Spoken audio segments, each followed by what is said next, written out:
Throw यानी कि इस्तेमाल करो और फेंक दो।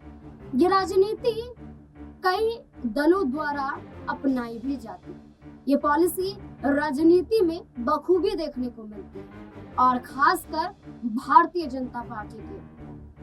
हरियाणा राज्य, हरियाणा में भारतीय जनता पार्टी ने किस कदर इस्तेमाल दलों का किया, नेताओं का किया, ये किसी से छुपा नहीं है। अगर दल की बात करें तो जननायक जनता पार्टी ने 2019 में भारतीय जनता पार्टी को सहयोग दिया और भारतीय जनता पार्टी को सत्ता में लाया। लेकिन लोकसभा चुनाव में जननायक जनता पार्टी को एक सीट देने से राजी भारतीय जनता पार्टी यहाँ पर नजर नहीं है। भारतीय जनता पार्टी ने कहा हम एक भी सीट आपको नहीं देंगे। जननायक जनता पार्टी गठबंधन तोड़ती है और भारतीय जनता पार्टी नए सिरे से अकेले अपने दम पर सत्ता में आ जाती है। विधानसभा चुनाव में भारतीय जनता पार्टी ने रणजीत सिंह चौटाला निर्दलीय विधायक बने थे। भारतीय जनता पार्टी को समर्थन दे देते हैं और भारतीय जनता पार्टी उन्हें इन विधानसभा चुनाव में मौका नहीं देती है। महेंद्रगढ़ से विधायक रहे रामविलास शर्मा का टिकट काट दिया जाता है। राव इंद्रजीत को सीएम बनाने से इनकार कर दिया जाता है। अनिल विज अनन्य भक्त अपने आप को कहते हैं, लेकिन भारतीय जनता पार्टी में जगह मात्र भर एक विधायक, मात्र भर एक मंत्री की नजर आती है।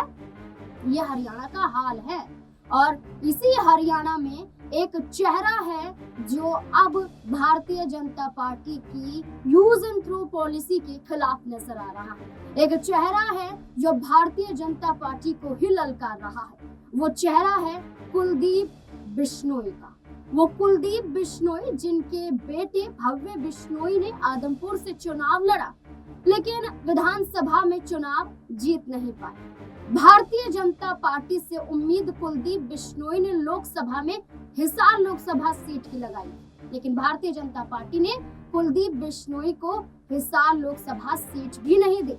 किरण चौधरी जब कांग्रेस पार्टी को छोड़कर बीजेपी में आई, तब कुलदीप बिश्नोई ने कहा कि दीपेंद्र सिंह हुड्डा जो हैं, इनकी जो राज्यसभा सीट है, क्योंकि वो लोकसभा का चुनाव जीत जाते हैं, लोकसभा सांसद बन जाते हैं, इसलिए राज्यसभा की सीट खाली हो जाती है। कांग्रेस पार्टी से कोई प्रत्याशी नहीं उतारा जाता है। निर्विरोध यहाँ पर चुनाव भारतीय जनता पार्टी जीत रही थी, तो भारतीय जनता पार्टी ने सोचा मौके को लपका जाए और कांग्रेस पार्टी के इस चेहरे के जरिए विधानसभा चुनाव में भी बड़ी कामयाबी हासिल की जाए, इसलिए किरण चौधरी को राज्यसभा उम्मीदवार बना दिया गया। कुलदीप बिश्नोई उस वक्त कतार में थे और अपने आप को पहले नंबर पर देख रहे थे, लेकिन भारतीय जनता पार्टी ने उन्हें किसी भी नंबर पर नहीं छोड़ा। इसके बाद राज्यसभा की एक और सीट खाली होती है और राज्यसभा की एक और सीट खाली होने के बाद